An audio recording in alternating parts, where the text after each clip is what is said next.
The year is 1947.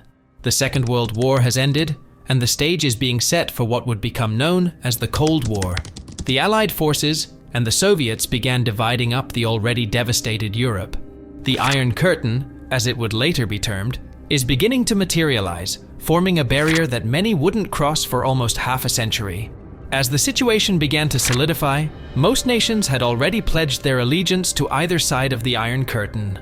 Countries like France, Belgium, the United Kingdom, and the Netherlands were anchored firmly with the West, while Poland, Hungary, Romania, and Bulgaria chose Moscow in the East. What wasn't so certain, though, was where countries like Greece, Italy, Yugoslavia, and Turkey would align themselves with. Both the United States and Soviet Union knew that winning these nations to their side at this critical moment would seal their fate for years to come. The moves the US made back then to secure Italy, Greece, and Turkey's allegiance continue to yield benefits today, as all three remain key members of NATO. And after over 7 decades, it seems the history is repeating itself, but not in Europe. This time, it's happening in Asia, particularly the Indo-Pacific region. Once again, we're seeing escalating rivalry between two world powers, Washington and Beijing. The Asia-Pacific is gradually taking on a divided stance, much like Europe had 7 decades ago. Countries like Laos, Cambodia, Pakistan, Myanmar, and North Korea are leaning towards Beijing, while South Korea, Australia, Japan, and Taiwan are aligning with Washington. However, much like 1947, some countries are yet to finalize their allegiance, a decision that will not only influence their economic trajectory, but will also determine the balance of power in Asia. These are countries like Vietnam, Thailand, the Philippines, and Bangladesh. But the most important of these, and the one that will likely hold the balance of power for Asia, is without a doubt Indonesia. Before we continue, please hit the like button and consider subscribing if you haven't already to stay updated when we release new videos. Indonesia is the world's largest archipelagic nation, with over 17,000 islands across 3 different time zones. It shares land borders with Malaysia, Papua New Guinea, and East Timor, and it is a neighbor to Singapore, the Philippines, Australia, and India's Andaman and Nicobar Islands. With a population exceeding 279 million, it ranks as the 4th most populous nation. Indonesia's first strategic value lies in its central position in global sea trade routes, and this strategic value is only compounded by the many choke points that lie at the entrance and exit of these critical waterways. Around 50% of global trade by tonnage passes through these maritime routes each year. Indonesia is the web that binds the region together, primarily due to Jakarta's command over the most critical choke point in the world, the Strait of Malacca. The strait, falling majorly in Indonesia's coastal zone for almost 1,000 kilometers, links the Indian and Pacific Oceans and carries supplies from Africa and the Persian Gulf, among others. The scale of Malacca's importance to global oil supplies is illustrated by a comparison to 2 other vital hubs, the Suez Canal and the Panama Canal.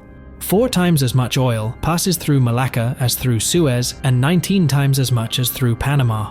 This makes it fundamentally important for major exporters like China.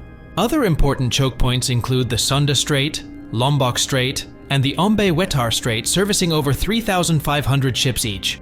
Other than these, there are some more straits in the Indonesian waters. If you know about them, make sure to mention their names in the comments section below. These straits effectively act as valves, connecting and potentially halting the flow of goods between the Pacific and Indian Oceans. This explains why the US and China have in recent years turned to Jakarta in search of an ally in their ongoing geopolitical competition. Beijing, through its Belt and Road Initiative, has invested heavily in Indonesia and has been its main trading partner since 2013. However, their relationship has been volatile due to a territorial dispute in the South China Sea concerning China's 9-dash line that intersects with Indonesia's exclusive economic zone right here near the Natuna Islands. While China recognizes Indonesia's sovereignty over the islands, it insists that the surrounding waters are Chinese traditional fishing grounds. And in 2016, Chinese fishing boats began showing up on Indonesian waters. In response, Indonesia started strengthening its border islands and conducting extensive military drills, signaling to China that they are very serious about territorial integrity. So for now, China has gone back to using means of economic influence over Jakarta because it understands the strategic implications if Indonesia becomes a full-blown enemy of Beijing. Throughout the late 1990s and 2000s, the US focused mainly on the Middle East, making little efforts for an appropriate outreach to Indonesia. This focus shifted with Obama's pivot to Asia, intensified by Trump and Biden administrations.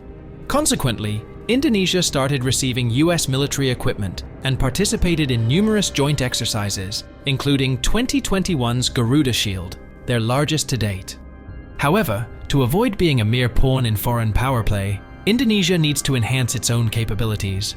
And in one such effort back in 2014, Indonesian President Joko Widodo proposed a foundational policy to turn the country into a global maritime fulcrum, a vision to enhance its maritime culture and economy, aspiring to be a strong naval power in the region. However, the plan faced budgetary constraints, and President Jokowi turned to economic diplomacy instead. As a result, Indonesia sought infrastructure funding from China's Belt and Road Initiative, ironically seeking help from the very country they wanted to be wary of. Thus, whether it likes it or not, Jakarta finds itself in the crosshairs of great powers once again. Indonesia seeks neutrality, or non-alignment with either side, much like the days of the Cold War. But this time, it seems to be even more difficult. During the Cold War, Indonesia was on the periphery of the conflict, but in the current geopolitical situation, Indonesia sits at the core. On one hand, Indonesia is actively engaging in military exercises with the US, and on the other, it is benefiting from China's investment offerings. Jakarta aims for a balanced engagement with these powers and not allow one of them to become too close at the expense of the other. However, this neutrality and being open to Chinese investments could tilt the balance in China's favor, increasing Indonesia's vulnerability due to increased dependence and geographical proximity. Indonesians declared neutrality is a noble approach. However, if a China-US war were actually to occur, neutrality may no longer be possible.